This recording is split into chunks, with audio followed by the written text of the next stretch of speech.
Education Live. My name is Denny Daugherty, and today we are going to be talking about nonverbal communication in the workplace. Okay, like I said, nonverbal communication in the workplace, and here in just a moment we're going to talk about why that is such an important topic to be discussing. My name is Denny Daugherty. As I stated, I am Senior Career Development Specialist here in the Office of Career Education. A few of my focuses include helping students who want to talk about majors, talk about various careers they might have interest in. We also help students with resumes, cover letters, and matters like that, mock interviews, most things that are career related I can help a student with. So let's go ahead and discuss a little bit about why is nonverbal communication so important. Another little fun fact about me is I actually teach adjunct for the Communication Studies department here on campus, and I'm also a graduate of that department of my master's degree. So nonverbal communication is widely defined as any communication that does not use words. That means the written word, for example, when not spoken aloud, it's still considered verbal communication because the written word in this instance still uses words. Nonverbal communication, however, will include things like facial expressions, gestures, eye contact, and items similar to that. Now, why is this important? NACE, which stands for the National Association of Colleges and Employers, lists communication skills as one of their 8 competencies. The 8 competencies are 8 things that employers of recent graduates most look for in their recent hires. Another way I put it to students is these are skills you're expected to have prior to showing up for work on the first day. These are things an employer expects to not have to teach you on the job site.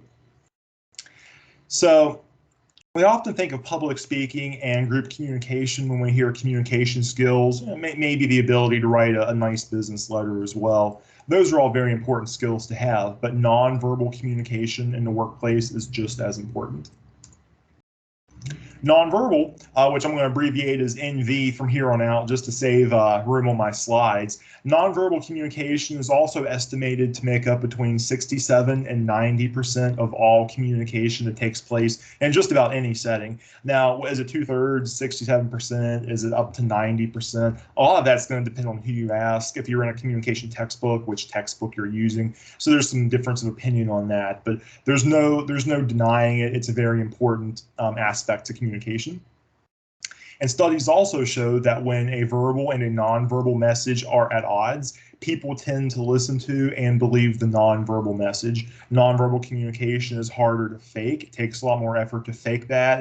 I always ask, let me put to you like this, I always ask students in my communication classes, the example I always give them is if you want to lie to your parents, which by the way, I don't encourage, but hypothetically, if they were, or maybe when they were growing up, if they lied to their parents, would they rather do it face to face or over a text message? And almost always the person says over a text message. I then ask, well, why do you feel that way? And they pretty much say something along the lines of, well, I give away when I'm being deceitful and my lack of eye contact. They almost always say something that relates back to how nonverbal communication will sell them out.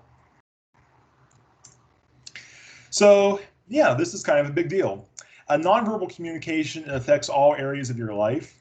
One area that it can certainly impact, however, is your professional life. So today, we've talked about the overall importance, but I want to dig a little bit deeper and give you some specific areas in which nonverbal communication at work can either help you or harm you greatly.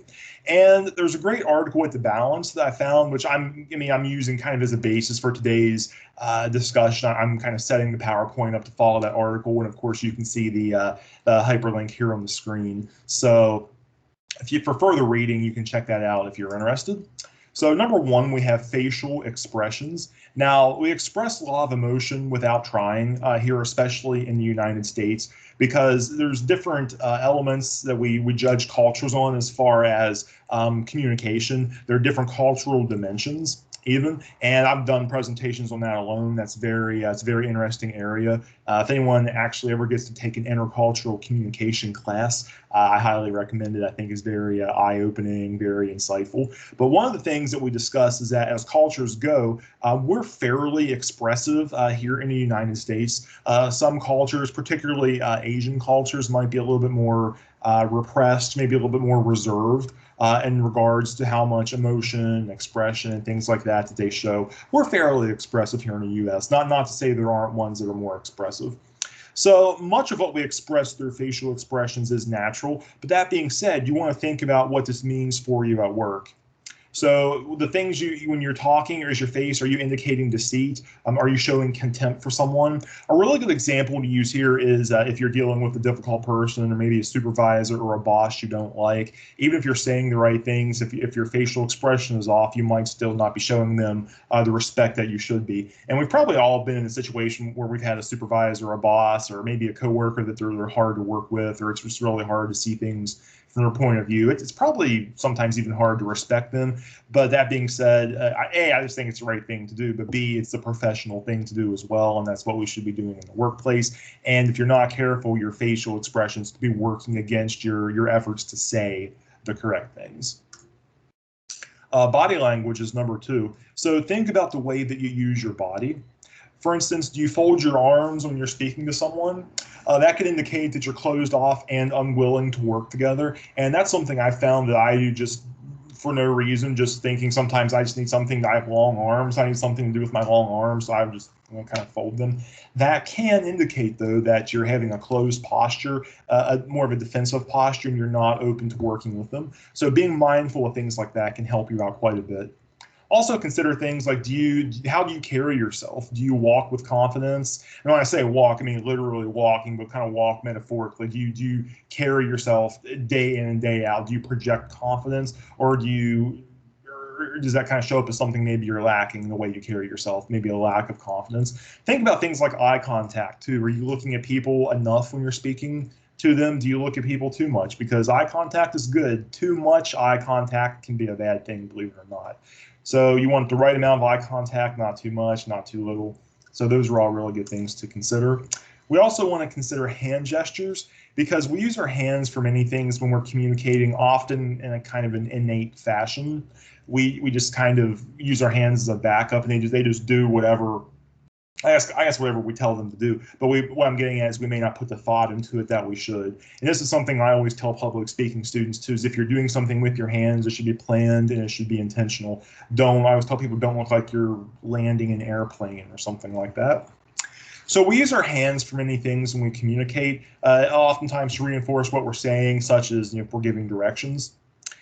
We might also use gestures such as thumbs up, okay, things like that. You want to be careful though, because gestures in our culture that are welcome and encouraged and maybe not a big deal to use can be highly offensive in other cultures. And especially in today's globalized society, this is definitely something that we want to be thinking about. So, and fun fact in here, the graphic, as you can tell, we have a pointing, we have a thumbs up, and we have like a backward peace sign kind of facing out like this. And in our culture, these are all probably fairly, not easy, fairly inoffensive gestures. But each one of these 3 gestures in other parts of the world, depending upon the culture, at least somewhere, it's going to be a highly offensive gesture. So we also have parallelistics or paralanguage. So you want to think about the tone. Think about the tone that accompanies your spoken words.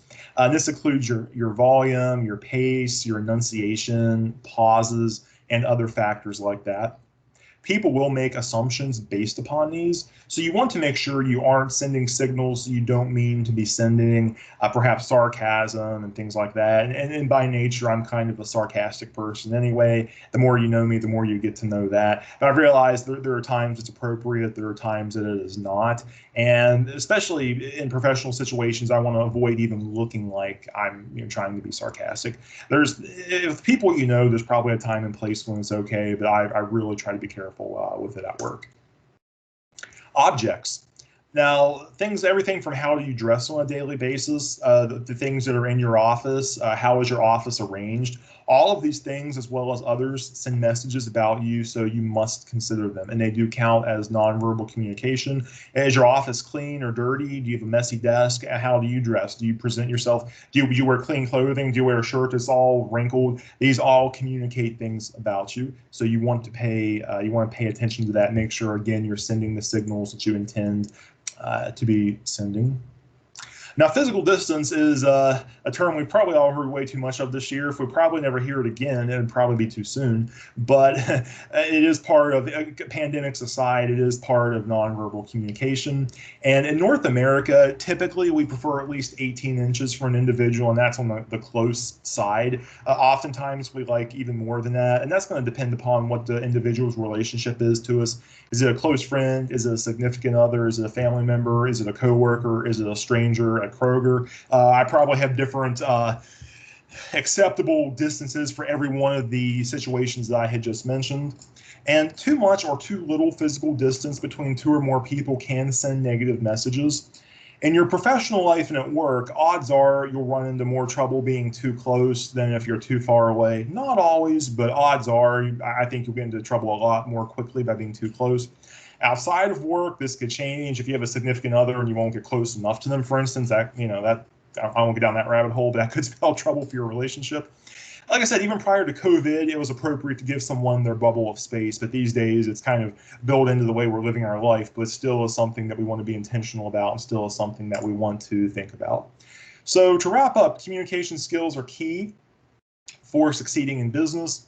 Today's focus was nonverbal communication. Expect more on other forms of communication in the future. There is going to be an upcoming series within Career Ed Live in which we're going to break down those NACE 8 competencies and talk more about communication in detail, as well as the other 7 competencies. Of course, when it comes to communication, we don't want to just consider the spoken word.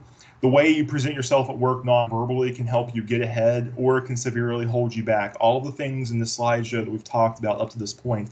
It's these little things. If you're up for a promotion, if you're interviewing for a job, or just generally trying to get ahead, if doing them correctly can help you a lot. Even if you're working your butt off at your job, if you have FOPOs of the nonverbal communication sort, they can serve to drastically hold you back. So you want to really think about what you're doing. Now, I want to talk to you really quickly about some new outreaches from the Office of Career Education. This is one that I am in charge of, Overheard at Career Education. This is a podcast. At this point, these podcasts are available on our YouTube channel, much like Career Ed Live will be. At the conclusion of recording today, that will be available on our YouTube channel as well. The podcast release dates are listed here. This is a twice monthly outreach, and we're doing some interesting things with this. I've had some interesting guests as of late, including Bill Bissett from the Huntington Area Chamber of Commerce, as well as CECS student Morgan Johnson, who talked about some recent conferences and other activities that she was able to participate in, even in the midst of the pandemic. So there's going to be some interesting stuff on here. So this is, like I said, this is one of our digital outreaches. I highly recommend checking that out. And of course, Career Ed Live. So if you're watching this, odds are you've already discovered Career Ed Live, but we have 3 more sessions this year. This is a once monthly outreach. And like I said, starting in October, we're going to start on the NACE 8 competencies, and we're going to run that into January. So expect, as far as which one we're covering which date, expect more information on that coming soon. Of course, email me, RSVP to me, Daugherty18@marshall.edu to save your spot for this. And also on our YouTube channel, we have 30-minute reels, CEE, that stands for Career Exploration Experience, 30-minute reels. CEE is a job shadow program we have here at the Office of Career Education. And it's a wonderful program to take advantage of. However, with things being the way they are this year, actually getting out and going into people's workplaces is proving problematic. So what we're doing are short 30-minute interviews with professionals in the field. So I highly recommend you checking that out as well. And just a reminder, the Office of Career Education is still here to serve students. We have virtual appointments that we are encouraging. We can, of course, still meet with people face-to-face if that's what they prefer. You can contact us at career@marshall.edu, 304-696-2370 by telephone, or you can check out the website here, marshall.edu/career-education.